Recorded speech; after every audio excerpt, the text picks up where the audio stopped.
Red Cross at 2 p.m. local time after claiming that the remains were recovered from a tunnel in Gaza. More in this report. In 2014, Lieutenant Hadar Goldin fell in battle in Gaza, and his body was seized by Hamas.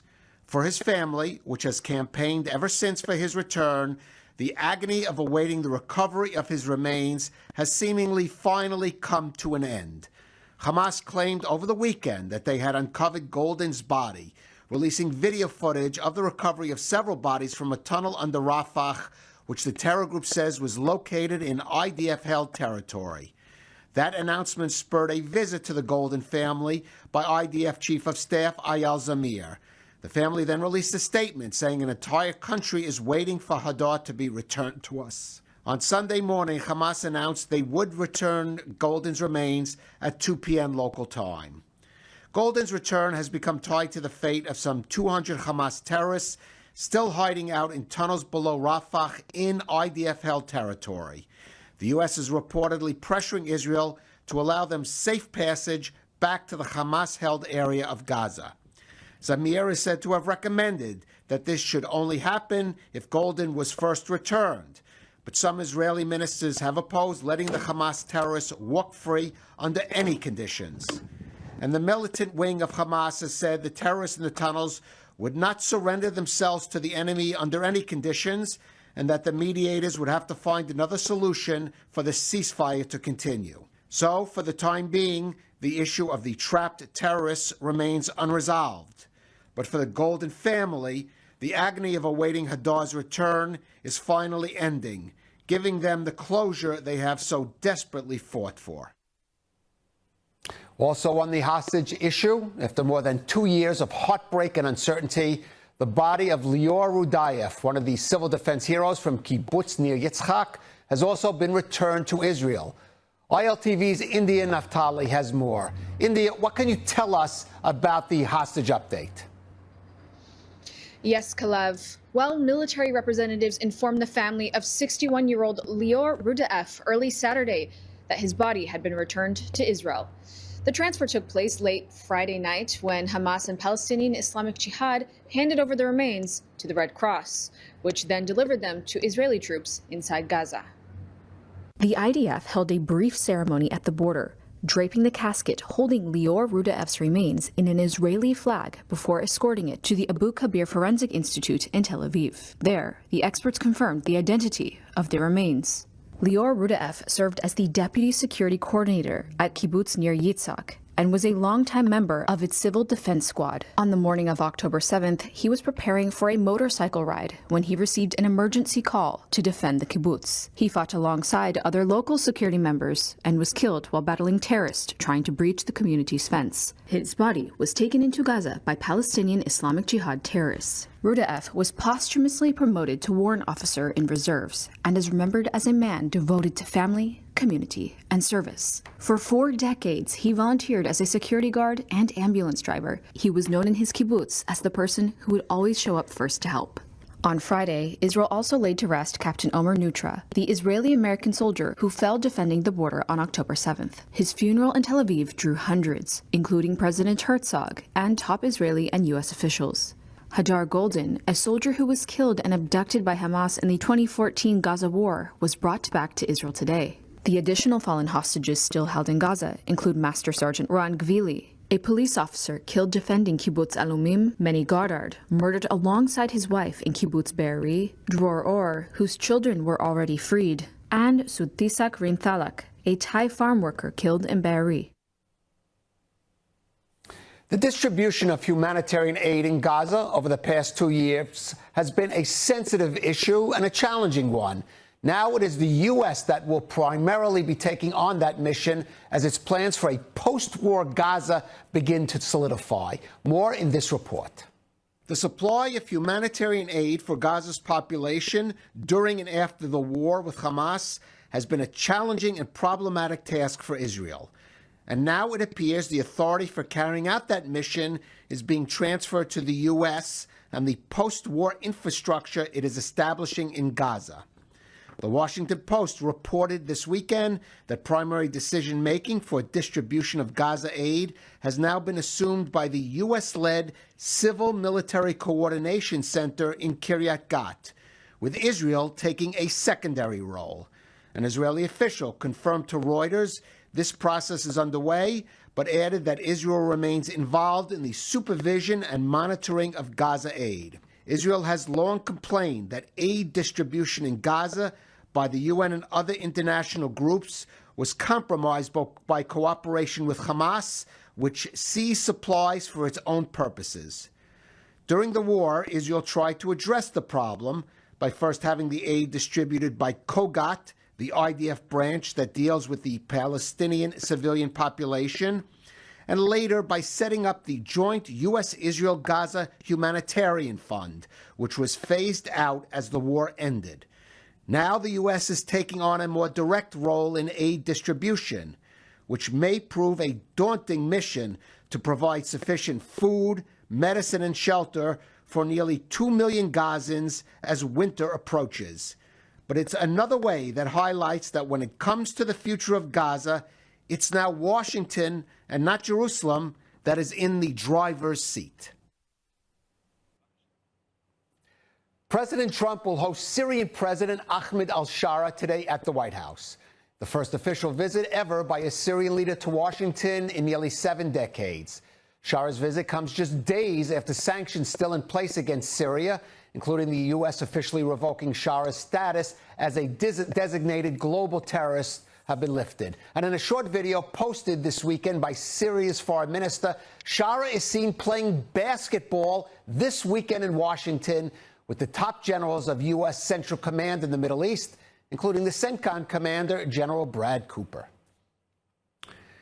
And now joining us for more is Professor Kobi Michael, senior researcher at the INSS and Misgav Institute. Professor Michael, thanks for joining us. First of all, I want to get your reaction to the news of Hadar Goldin's return. Still to be confirmed, but if it's so, it's been a long wait.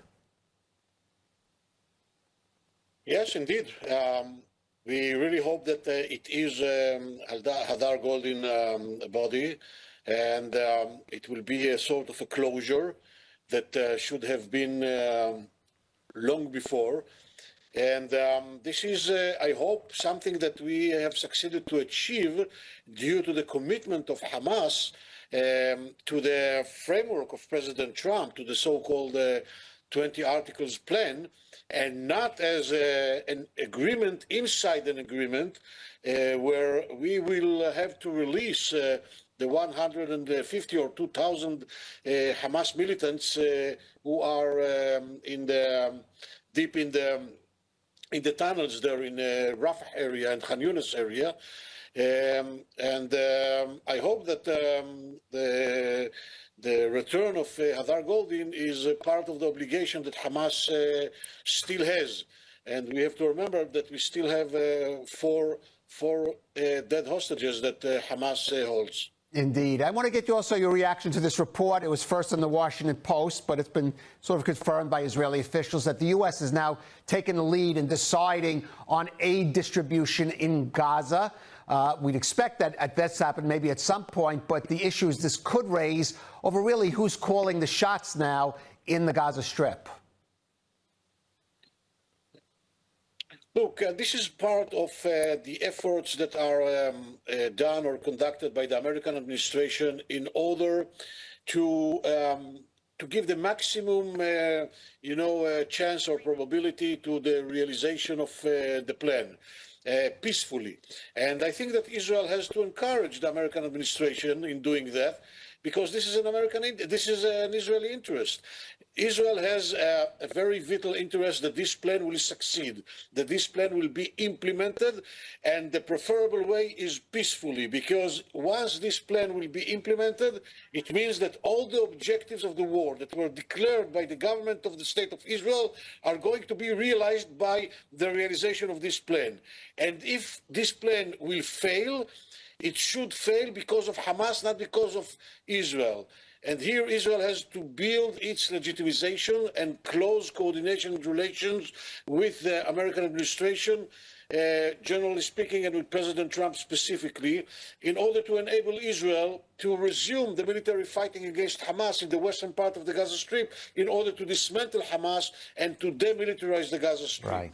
And therefore, I think that we have to be sober and patient, and to understand that now it's the time of the American administration to play the game, and to hope that they will succeed in playing the game. And finally, I want to ask you, Israel has been urging the U.S. to be more cautious in its approach to or embrace of President al-Shara of Syria. But here we see he's going to the White House. There's sanctions against him being lifted. And yes, he's playing basketball with CENTCOM commanders. What's your reaction? I think that President Trump and the American administration both are very enthusiastic with regard to the future potential of President al-Shara and Syria as an American asset, and I think that they do believe that there is a potential to make a step further or forward with regard to the relations between Israel and Syria, and to bring Syria to be part of the Abraham Accord, and to use Syria as an asset against Hezbollah and against Iran. And therefore, they give him the chance, and they are trying to forgive, and to forget even many things that have been done by Shara and his fellows during the decade and more of civil war in Syria. And I do hope that they are seeing the reality correctly, and they are not wrong in this regard, because if they are wrong, then it will be very embarrassing, and it will create a sort of a very chaotic situation, not only for the Americans, but mainly for the Israelis and for the Lebanese. So I hope that this will be a sort of a honey trap for President Shara as well, and it will enable the creation of new regional architecture. All right, Professor Kobi Michael, thanks for joining us on ILTV. Thank you for having me.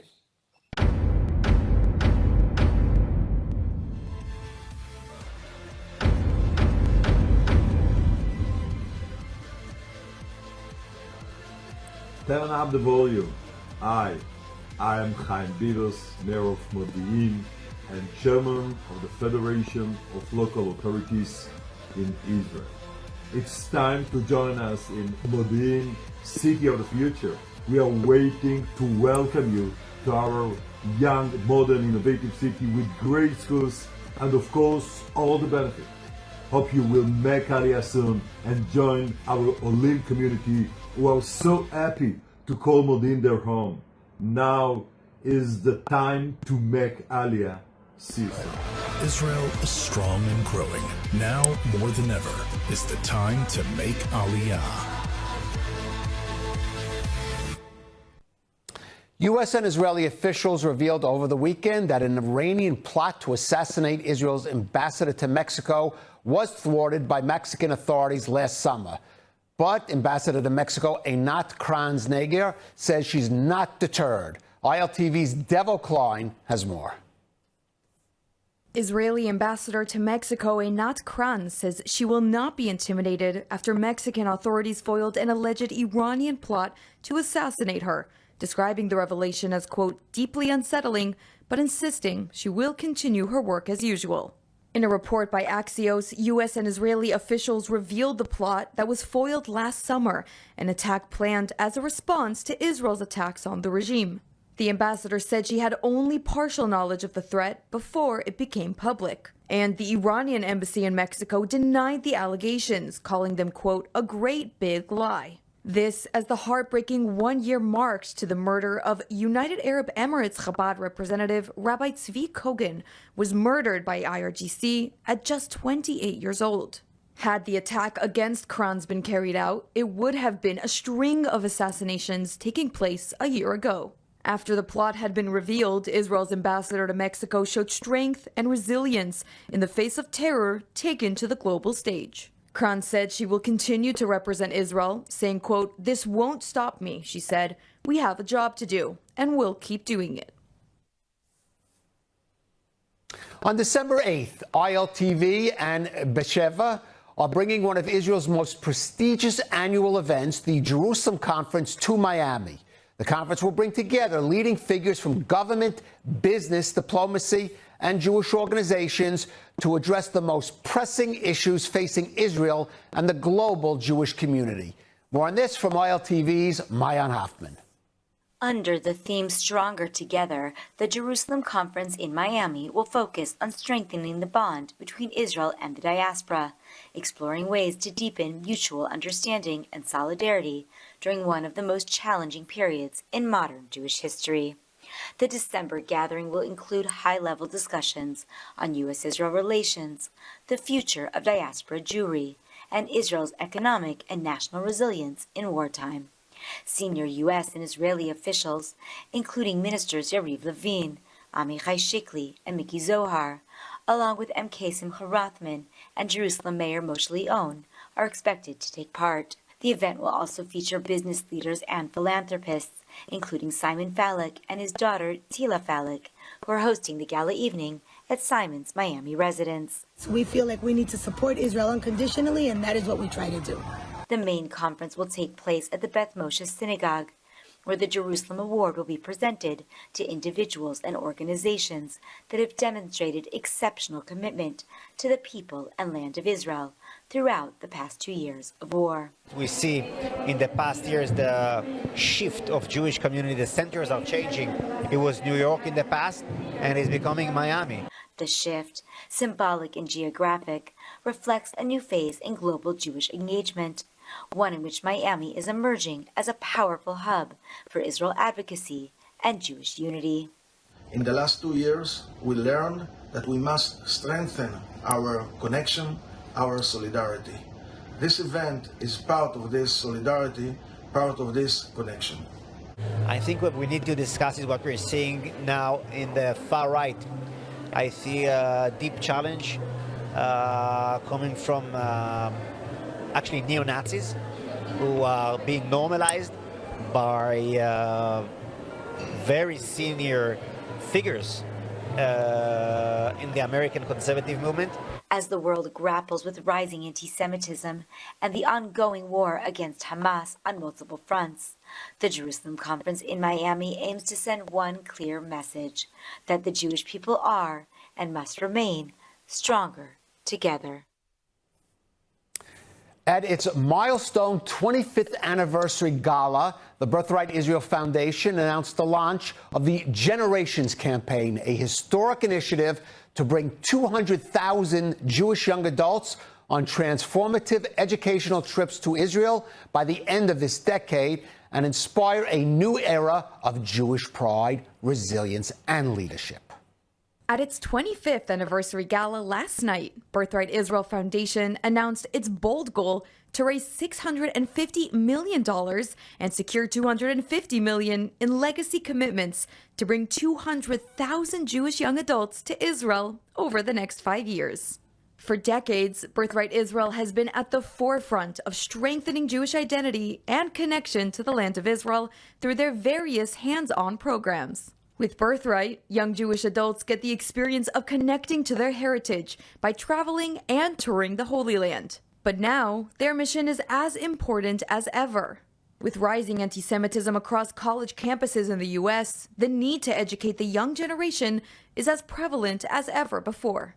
Since October 7th, 2023, Birthright Israel has evolved in powerful new ways. Against all odds, in a time of war, despite flight cancellations and evacuations, it has continued to bring tens of thousands of Jewish young adults to Israel for transformative journeys of meaning and purpose. Through it all, Birthright Israel has grown, adapted, and found even greater meaning in its mission, proving that even in adversity, the power of Jewish connection grows stronger. Speaking at the gala, Birthright Israel Foundation President and CEO Elias Sarativsky said Birthright has strengthened Jewish organizations, helped build proud Jewish families, and created resilient, knowledgeable leaders, the kind our community needs at this historic moment. Finally, he added, "This is not a dream. It is the world Birthright Israel is creating. We need every Jewish person to join us in this effort, to stand together, invest together, and ensure that every young Jew feels proud, connected, and ready to lead."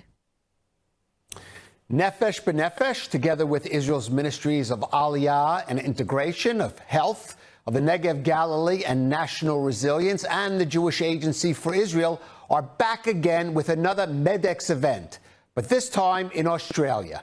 The wide range of services and opportunities featured at the MEDEX events highlight just how essential these gatherings are. ILTV's Devo Klein has more. The MEDEX events are back and bigger than ever. This time it's the Jewish community of Australia taking center stage with the unique opportunity to connect and integrate into Israel's medical landscape. More than 100 physicians attended the MEDEX Australia events as Israel continues to expand its global initiative to recruit top medical talent. The IMAP, the International Medical Aliyah Program, continues to grow and expand worldwide, and we're now in Australia. It is an honor to be part of this vital program and a privilege to meet such inspiring Olim. Israel is facing a critical shortage of medical professionals, and the MEDEX events are helping to address that need.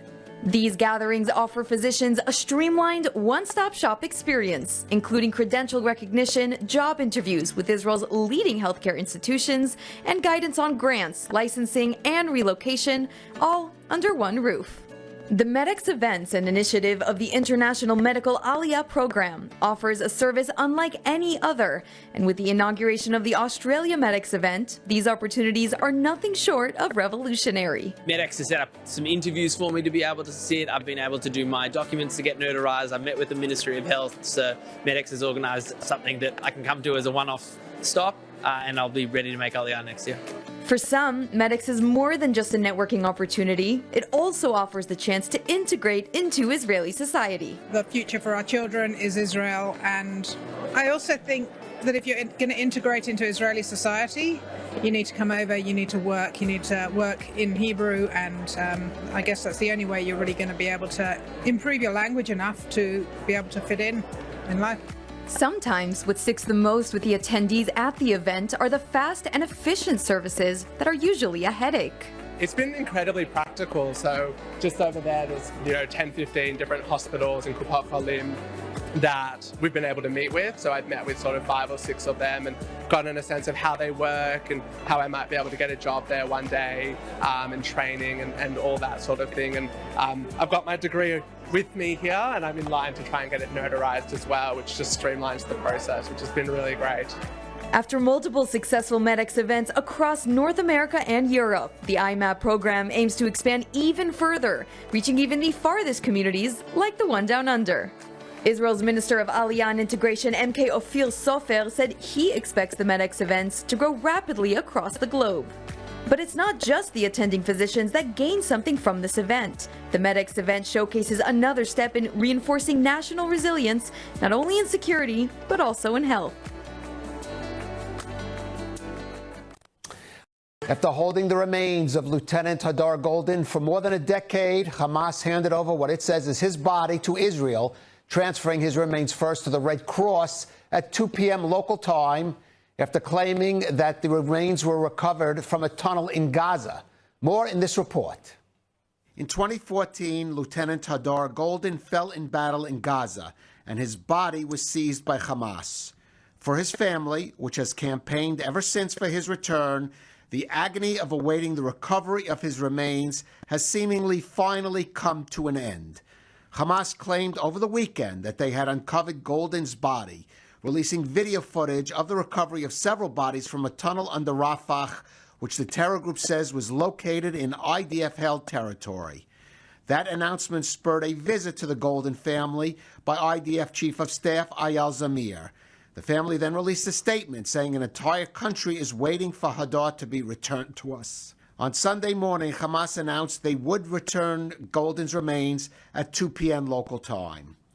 Goldin's return has become tied to the fate of some 200 Hamas terrorists still hiding out in tunnels below Rafah in IDF-held territory. The U.S. is reportedly pressuring Israel to allow them safe passage back to the Hamas-held area of Gaza. Zamir is said to have recommended that this should only happen if Goldin was first returned. But some Israeli ministers have opposed letting the Hamas terrorists walk free under any conditions. And the militant wing of Hamas has said the terrorists in the tunnels would not surrender themselves to the enemy under any conditions, and that the mediators would have to find another solution for the ceasefire to continue. So, for the time being, the issue of the trapped terrorists remains unresolved. But for the Golden family, the agony of awaiting Hadar's return is finally ending, giving them the closure they have so desperately fought for. Also on the hostage issue, after more than 2 years of heartbreak and uncertainty, the body of Lior Rudayev, one of the civil defense heroes from Kibbutz Nir Yitzchak, has also been returned to Israel. ILTV's India Naftali has more. India, what can you tell us about the hostage update? Yes, Kalev. Well, military representatives informed the family of 61-year-old Lior Rudaeff early Saturday that his body had been returned to Israel. The transfer took place late Friday night when Hamas and Palestinian Islamic Jihad handed over the remains to the Red Cross, which then delivered them to Israeli troops inside Gaza. The IDF held a brief